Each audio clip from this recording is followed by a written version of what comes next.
Hello everyone, and welcome back to a brand new video.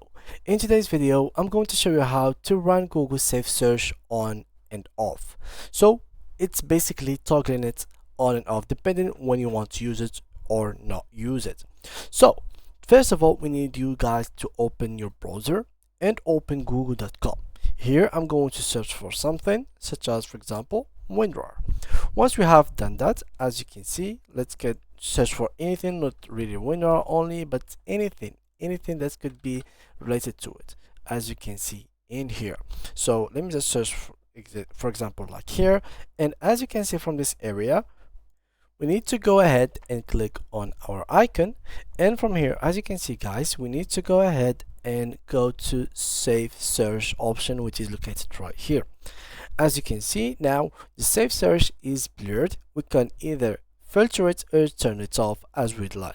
So by turning it off, we will be turning the Safe Search off. By turning it to blur or filter, it is basically on. So this is how you can turn on and off your Safe Search Google search. Thank you a lot guys for watching, and see you guys in the next video.